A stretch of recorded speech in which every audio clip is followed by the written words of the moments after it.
Business को start तो किया जाता है इनिशियल लेवल पे, वो स्पार्क रहता है, लेकिन एट द पॉइंट कहीं पे सैचुरेशन पॉइंट आ जाता है।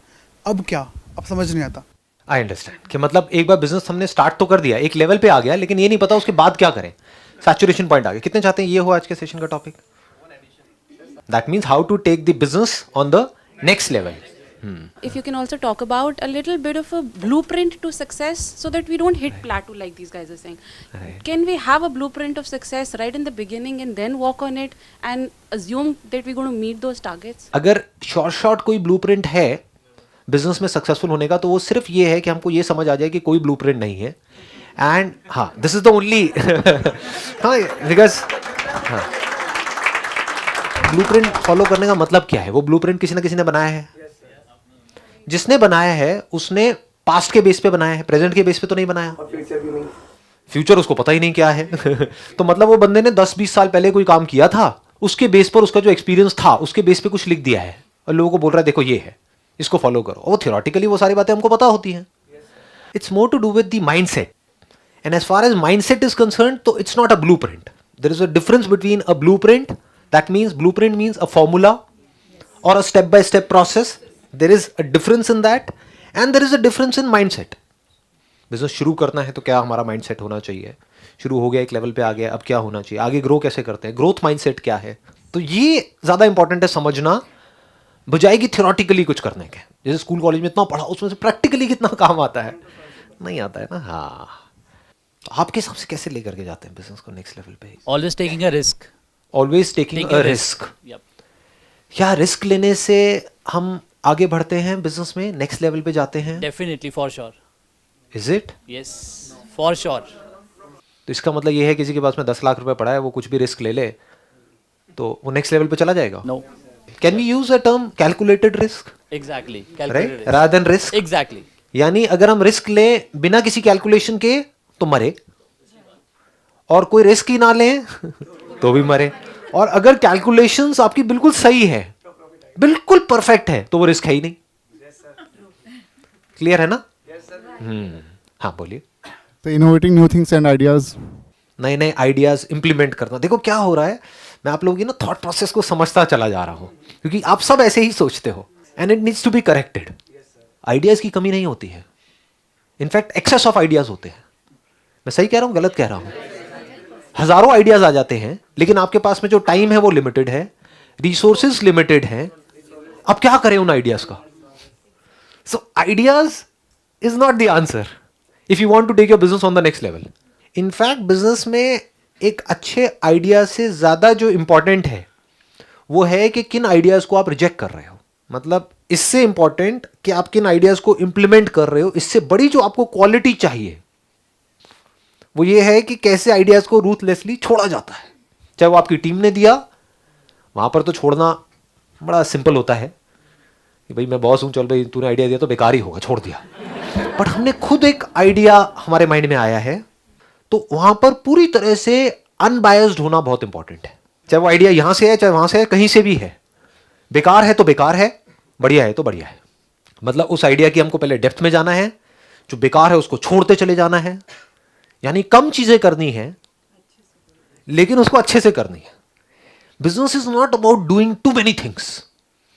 गलतियां क्या होती हैं जब हम एक काम शुरू करते हैं? आप एक वेबसाइट बनाना शुरू करते हो या कहीं से बनवाते हो अपनी वेबसाइट. अब उस वेबसाइट बनाने में आपने कई महीने लगा दिए. होता है नहीं होता है? कभी ये चेंज करो जी, वो चेंज करो जी, ये करो वो करो. सामने वाला भी पागल हो जाता है जो वेबसाइट डिजाइनर है. वो कहता है भैया पहले आप सोच तो लो, आपको करना क्या है, चाहिए क्या है. होता क्या है, हम खुद बहुत ज्यादा डीपली सोच रहे होते हैं अपने काम को. हम कहते हैं ना अपना बच्चा सबको अच्छा लगता है, बदसूरत भी हो तो सुंदर लगता है. जबकि और लोग आते हैं वो देख के कहते हैं हाँ ठीक है, क्या हो गया. तो क्या होता है, आप अपनी वेबसाइट बना रहे हो तो बहुत सोच सोच करके बना रहे हैं कि यहाँ होना चाहिए, वहाँ होना चाहिए. जो बंदा आएगा उसको इस सबसे मतलब ही नहीं है. वो फटाफट से देखिए नंबर कहाँ है, और नंबर आपने कभी ये सोचा ही नहीं कि उसको आते ही दिखना चाहिए. नंबर आपने कहीं छुपा रखा है ना.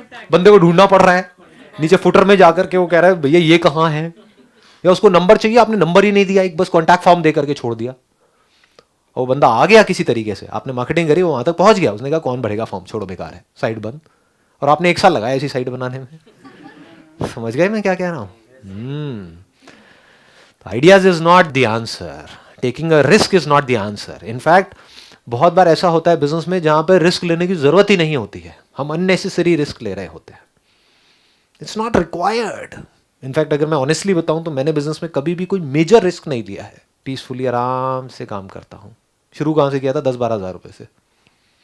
तो मुझे नहीं लगता कि कोई बहुत ज़्यादा हमको पैसा चाहिए. ये सब नोशंस हैं जो हमारे दिमाग में घुसे पड़े हैं. मिथ है ये कि बहुत पैसा चाहिए, बहुत ये चाहिए, बहुत आइडियाज़ चाहिए, या कोई एक्स्ट्रा ऑर्डनरी आइडिया चाहिए. कुछ नहीं चाहिए. इनफैक्ट आइडिया क्या है अगर सिंपल वे में देखा जाए, बेस्ट आइडिया क्या है और वो कैसे मिलता है?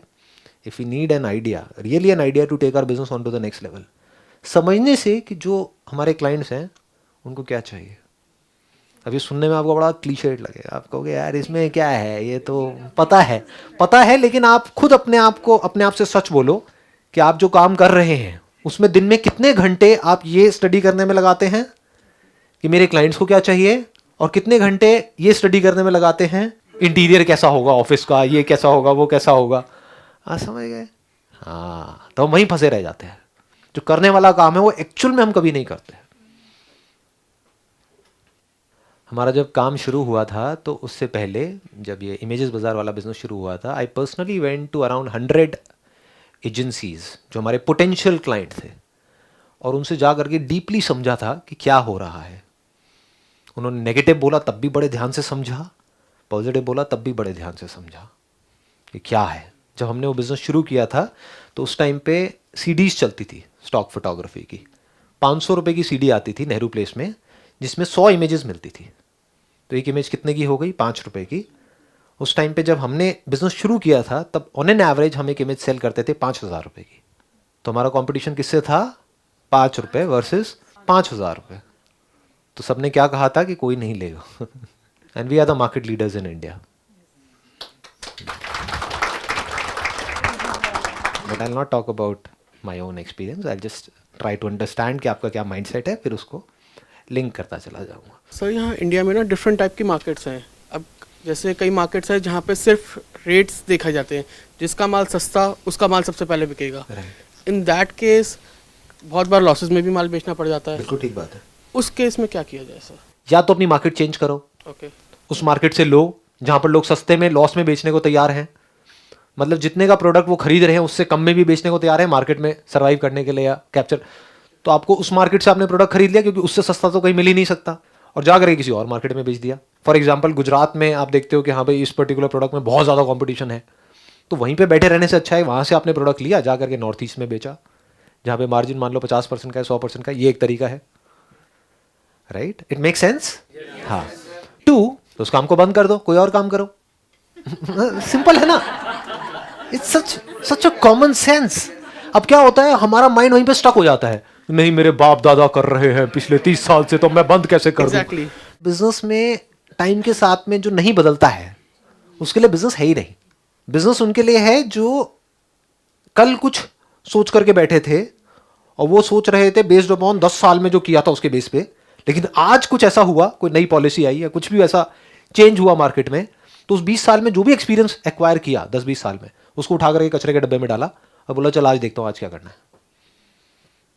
तो your mind must always be fresh as far as business is concern.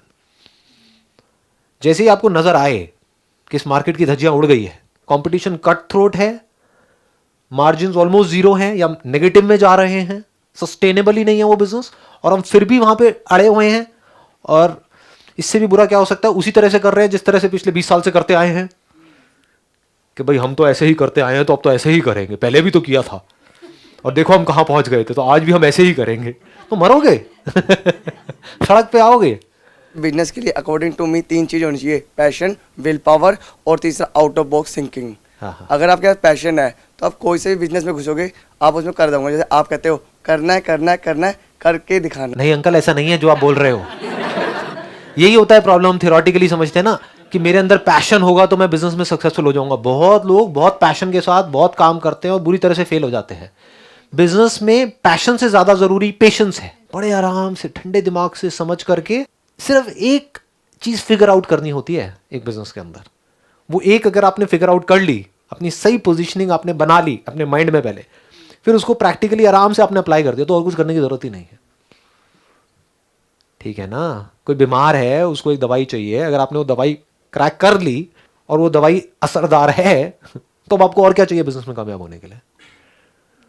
उस बंदे की बीमारी और जगह से ठीक नहीं हो रही, बट समहाउ और the other you have cracked it, आपने ऐसा प्रोडक्ट बना लिया, तो आज नहीं तो कल वर्ड ऑफ माउथ अपने आप फैलेगा। जो ठीक होगा वो चुप नहीं बैठेगा, वो जा करके अपने आप बताएगा, अपने आप ही आपका बिजनेस इतना फैल जाएगा कि लाइन लगी पड़ी होगी। देखा होगा आपने ऐसे लोगों को। आपने एक बोला था पैशन, दूसरा क्या बोला था? Will power. विल पावर चाहिए, हाँ बिल्कुल चाहिए, इसमें कोई डाउट नहीं है। और तीसरा क्या बोला? Out of box thinking. Out of box must not be just for the heck of it, because this has kind of become a buzzword. Everybody is talking about out of the box thinking. तो उस चक्कर में क्या होता है, कई बार हम कुछ ऐसा करने लग जाते हैं which is senseless. So it must make sense. Common sense approach बोलते हैं इसको. That is a better word than out of the box thinking. In fact, common sense is the most uncommon in this world. Please have a seat. Thank you, sir. हाँ, समझ पा रहे हो ना मैंने क्या बोला है? Common sense. And what is common sense? जो सबको समझ आ जाए। अभी तक मैंने जो भी कुछ कहा आज के सेशन में, कुछ भी ऐसा है जो आप में से किसी को भी समझ नहीं आया है, तो दिस इज कॉमन सेंस। जो बच्चे से बच्चा और बड़े से बड़ा सबको समझ आ रहा हो, this is common sense which is simple and easy to understand.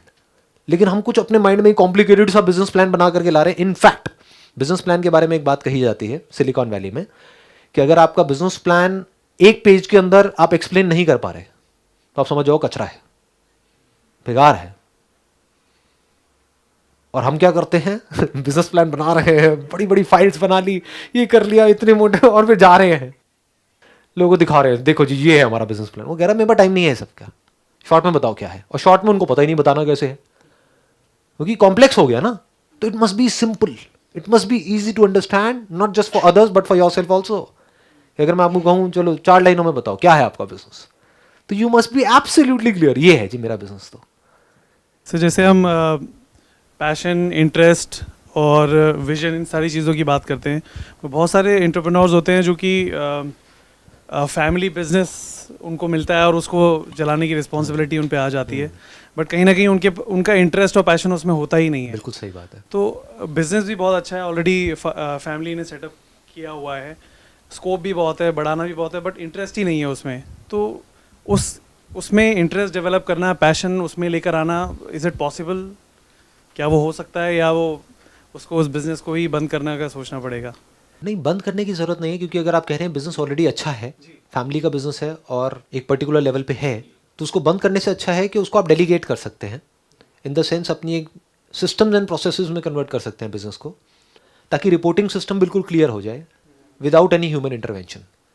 ये बिल्कुल क्लियर एक प्रोसेस हो कि आपने ये करना है, आपने ये। तो अब अगर उसमें आप नहीं भी हो 1 साल तक उस बिजनेस में, and there is a proper structure which is there, तो वो बिजनेस ऑटो पायलट पे चलता रहेगा, सेल्फ ऑपरेटिंग मोड में चला जाएगा, जिससे कि उसके अंदर हमारी खुद की इन्वॉल्वमेंट हट गई, या पर्सन डिपेंडेंट नहीं है वो बिजनेस, अब वो सिस्टम डिपेंडेंट हो गया है, प्रोसेस डिपेंडेंट हो गया है। क्योंकि अगर आप एक लेवल पे हैं तो वहाँ पर, बट हैविंग सेड दैट, कुछ की डिसीजंस हैं उसमें आप इन्वॉल्व रह सकते हैं, और साथ में क्या कर सकते हैं, कुछ ऐसा नया काम शुरू कर सकते हैं विच मे और may not be related to your business, लेकिन अगर उसमें आपको एक्सपीरियंस है 3-4 साल का, 5 साल का, तो बेटर ये है कि उसी से रिलेटेड कुछ करिए, क्योंकि उसमें फैमिली भी सपोर्ट करेगी।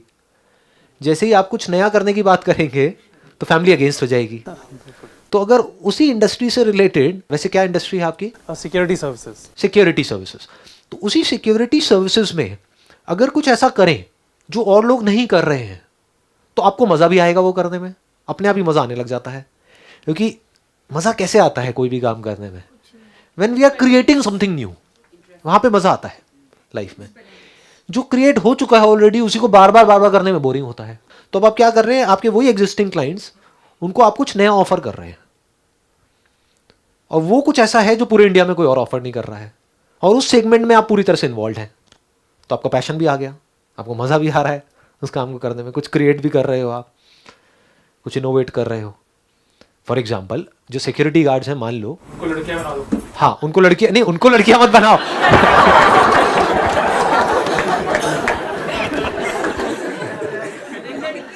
पाजी क्या बोल दिया आपने? मर्द को औरत बनाओगे आप? उनको हाँ मैं समझ गया आपने जो कहा, लेकिन मैं वैसे कह रहा हूँ जिस तरह से कहा उसका मतलब कुछ और निकल गया। एक तो ये है कि अगर मेल गार्ड ज़्यादा है तो हम फीमेल भी ऐड कर सकते हैं, बट हो सकता है फीमेल भी ऑलरेडी है। तो कुछ ऐसा जो नहीं है, वो क्या नहीं है जो मुझे जो दिख रहा है थोड़ा सा, वो क्या हो सकता है, सिक्योरिटी गार्ड्स जो प्रेजेंटेबल हो, इंग्लिश स्पीकिंग हो, वेल ट्रेंड हो, किसी भी तरह की कोई भी सिचुएशन को हैंडल करने के लिए, जिनकी 6 महीने की ट्रेनिंग हो, फ्री ट्रेनिंग, मतलब 6 महीने का फ्री कोर्स उनको मिल रहा है, तो उनका क्या गया, कुछ भी नहीं। तो अब यहाँ से क्या हो रहा है, from the job market also you are creating an opportunity for youngsters जिनको जॉब नहीं मिल रही है, बट वो जितना भी फ्यूचर में अर्न करेंगे उसका 20% आपको मिलता रहेगा। और इनका जो प्राइस पॉइंट होगा वो नॉर्मल जो और गार्ड्स हैं, मान लो उनका 15,000 है तो इनका 30,000 होगा। तो 30,000 में अगर इनको भी 24,000 रुपये मिल गया, इनका भी क्या गया, मतलब they will be manager come supervisor come security expert, not a guard. ये एक अलग ही एक आपका एक सेगमेंट हो गया जो भी और कोई नहीं कर रहा है इंडिया में। और उनके पास में पेपर स्प्रेज होंगे, उनको फायर एक्सटिंग्विशर को ऑपरेट करने की पूरी ट्रेनिंग मिली होगी, उनको ये उनको वो। अब जो ब्रोशर आपका बनेगा जहां पर इनके बारे में पूरा लिखा होगा कि 30,000 रुपये क्यों, तो वहां पे ये सब लिखा होगा कि ये एक सिक्योरिटी गार्ड है जिनका 30,000 है, ये है जिनका 15,000 है। यहाँ पे टिक टिक होता है ना कि उसमें ये आपको मिल रहा है, ये मिल रहा है, ये मिल रहा है, 4 चीजें मिल रही है, यहाँ पे 40 मिल रही है। और इनकी 6 महीने की रिग्रेस ट्रेनिंग होगी, एक एक चीज के लिए इनको ट्रेन किया जाएगा। मतलब बेसिक कुछ, अब इनको ब्लैक बेल्ट तो नहीं बनाएंगे, लेकिन बेसिक चीजें हैंडल करने के लिए कि कोई एकदम से आया तो उसको कैसे करके वो करना है। तो इन पिक्चर्स को भी क्लिक करके आप अपनी साइट में दिखा सकते हो कि इस तरह की सिचुएशंस को ये बड़े आराम से हैंडल कर सकते हैं जो और कोई सिक्योरिटी गार्ड नहीं कर सकता, और सेंसिबल तरीके से। And they have got mind training also, जिससे कि अगर कभी कोई सिचुएशन बिगड़ भी जाए तो इनको पता है कि कूलली और कामली कैसे हैंडल करना है, जो औरों को नहीं पता है। They are well educated, they can speak in English. उनका वो जो 6 महीने का होगा उसमें इंग्लिश भी उनको सिखाई जाएगी। वेल प्रेजेंटेबल, उनकी ड्रेस अलग है। तो ऐसे करके एक नया सेगमेंट, अब आप क्या कर रहे हो, now you can have a sense of purpose also in your life. Otherwise, we are all living a purposeless life. That is more important. That was the answer which I was looking for. Right. How do I create a meaning in हाँ, now the meaning is कि वो लोग जिनको job नहीं मिल रही है, जो हो सकता है किसी गलत ट्रैक पे जाने वाले हैं, जो हो सकता है वो जो एक कॉलेज से तो निकल गए हैं, डिग्री भी है, करने की कुछ चाह भी है उनके अंदर से, कुछ करना भी चाहते हैं, लेकिन कहीं उनका कुछ नहीं हो रहा है। जॉब मिल भी रही है तो 8-10 हज़ार रुपये की, जिसमें उनका कुछ होना नहीं है, क्योंकि उससे ज़्यादा तो पता नहीं कितना ज़्यादा तो वो पढ़ाई में लगा चुके हैं और उसके लिए वो लोन ले चुके हैं। तो ऐसे लोग फंसे पड़े हैं, लाखों ऐसे लोग हैं। अब अगर उनको आप इस तरह का कुछ दे रहे हो और इसमें मैनिपुलेट नहीं कर रहे हो चीज़ों को, आपकी नीयत बिल्कुल साफ है कि यार मेरा बिजनेस ऑलरेडी चल ही रहा है फैमिली का, तो ऐसी मेरे को कोई गरज तो है नहीं कि मेरे को पैसा नोच लेना है यहाँ से वहाँ से, तो मैं फ्री में ट्रेनिंग दूंगा इनको 6 महीने वालों को। मतलब कि आप उस बंदे की सिचुएशन को समझ करके अपने दिल से एक काम कर रहे हो, सिर्फ दिमाग से नहीं कि अपना पैसा कमाने के लिए, दिल से उनके इमोशंस को, उनकी सिचुएशंस को फील करके कि एक बंदा है जिसके फादर ने हो सकता है अपनी एफडी तोड़ दी है, पता नहीं क्या किया है, कहाँ से पैसा उठाया उसकी पढ़ाई के लिए, उसने पढ़ भी लिया, किसी इंजीनियरिंग कॉलेज में चला भी गया, उसके बाद में कुछ हो ही नहीं रहा है। ऐसे बहुत हैं, लाखों हैं अनएम्प्लॉयड। तो आप क्या कर रहे हो, एक नई कैटेगरी डेवलप कर रहे हो। ये है जो कुछ एंटरप्रेन्योर्स होते हैं जिनके अंदर कुछ अलग ही चीज़ चल रही होती है। तो ऐसे अगर आप सोचने लग गए तो जब सुबह उठोगे तो अब आपको उठना नहीं पड़ेगा अलार्म लगा करके, 6 बजे अपने आप ही नींद खुल जाएगी, अपने आप वहाँ पर उस इंस्टीट्यूट में जाओगे, आप देखोगे ये सब ठीक से चल रहा है नहीं चल रहा है, आप एक एक चीज़ को ध्यान से देखोगे और फिर आप देखोगे कि जब इनको प्लेसमेंट मिली तो ये सब कुछ ठीक है वहाँ पर या नहीं है। मतलब you will be actively involve in this whole thing, because आपको पता है मैं एक नई दुनिया क्रिएट कर रहा हूँ। तो आप सिर्फ अपने बिजनेस के लिए काम नहीं कर रहे, आप इंडिया के लिए काम कर रहे हो, आप इस वर्ल्ड के लिए काम कर रहे हो, आप यूथ के लिए काम कर रहे हो। आपकी वजह से उन लोगों का भी घर चल रहा है, उनके बच्चे स्कूल में जा पा रहे हैं, उनके घर में खुशियां हैं, किसकी वजह से? आपकी वजह से।